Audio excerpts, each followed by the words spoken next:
So the second task or lesson for this week is going to be all about solving trig equations.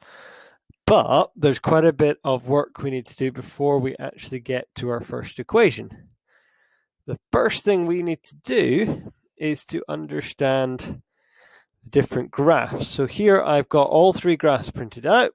We've got the sine curve, which is the red one. So you might want to just note red is y equals sine x. Bring that onto view. The blue one starts up here and dips down in the middle and back up. So that blue is y equals cos x.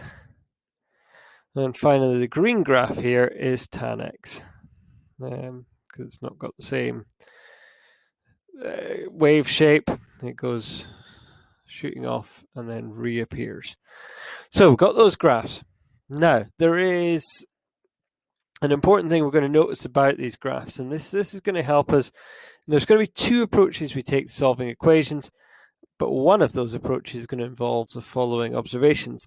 We can kind of split our axes into various sections. So this is up to 90 degrees or pi on 2 radians. The second section is between 90 or pi on 2 radians and 180 or pi radians, depending on which one we're using. We can split the next section off, which is up to 270 degrees or 3 pi over 2 radians. And the final section that we're worried about just now, at least, is a section up to 360 degrees or 2 pi radians. Now we can draw a little diagram. We're going to do it over here, which matches that.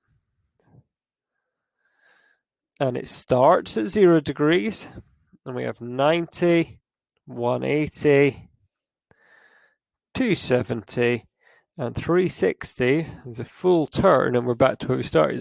So if we turn 90 degrees, we're here. If we turn 180 degrees, we're there. And we'll just label that up with the alternative radian measurements. So that's pi on 2 pi radians, 3 pi over 2 radians. And over here, we've either got 0 radians or 2 pi radians. So I'm just recording it. So we've got radians, we've got degrees, we've just got all that information that we've built up. And actually, we can draw a really helpful diagram with this, which represents what's happening on the graph. So over here, here's our x-axis. All the graphs take positive values. So sine x is going up from 0 up to a value of 1. Cos x is coming down from 1 to a value of 0.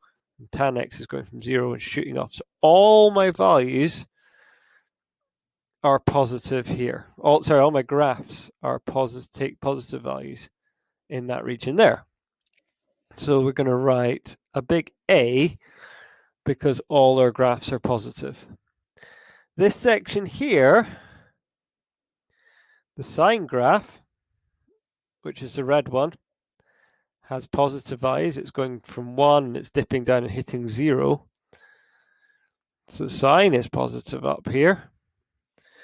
But cos and tan are negative on this section. So the cos graph is coming down from 0 to -1. The tan graph is coming up from where it comes up, minus infinity, up into 0. So in this section, only the sine graph is positive. Now this is a bit of a recap of things you might have met at Nat 5, but I wanted to go over this so you're really confident what's going. In this one, the tan graph is positive.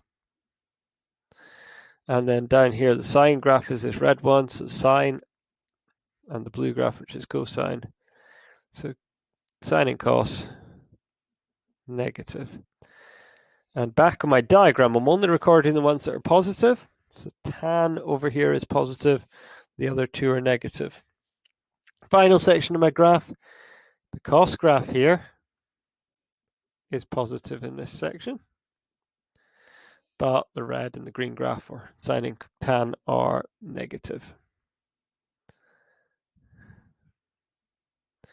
Now that's going to be a helpful set of observations that we're going to use later on. So COS is there. Sometimes you'll hear this called a CAST diagram. So C-A-S-T, CAST being that. It's slightly confusing because all is the top right part of this diagram. But this gives us a helpful diagram which describes where the different functions are positive. And that is going to be something that helps us when we are solving equations.